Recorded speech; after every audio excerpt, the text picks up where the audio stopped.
कोलकाता के सियालदह के कृष्ण पद घोष मेमोरियल हॉल में विश्व अखबार दिवस के मौके पर वरिष्ठ संवाददाता मोल्ला जसीमुद्दीन को पेन सोल्जर से सम्मानित किया गया।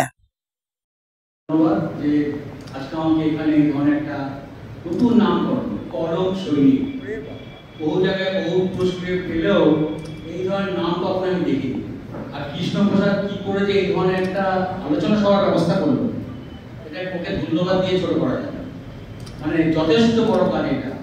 মানুষটার কাগজের নাম পড়া খাবো, মনটা কিন্তু বড্ড নরম, এটা বলতেই হবে।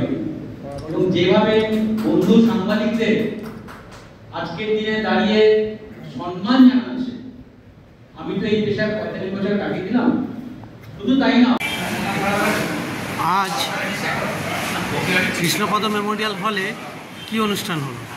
আজ পড়া খবর সংবাদ মাধ্যম পরিচালিত বিশ্ব সংবাদ মাধ্যমের স্বাধীনতা এবং কলম শ্রমিক সম্মান প্রদান নিয়ে এক অনুষ্ঠানে আয়োজন করেছে। এই অনুষ্ঠানে কলকাতা বিশ্ববিদ্যালয়ের সেক্রেটারি প্রেসিডেন্ট দাস বন্দ্যোপাধ্যায়, মেদিনীপুর শিক্ষাবিদ নরেন্দ্র কুমার পাল প্রমুখ এসেছিলেন এবং বিভিন্ন সাংবাদিককে তাদের নির্বিপক্ষে কলম শ্রমিক সম্মান প্রদান করা হয়। আর তার আগামী দীর্ঘ 24 বছর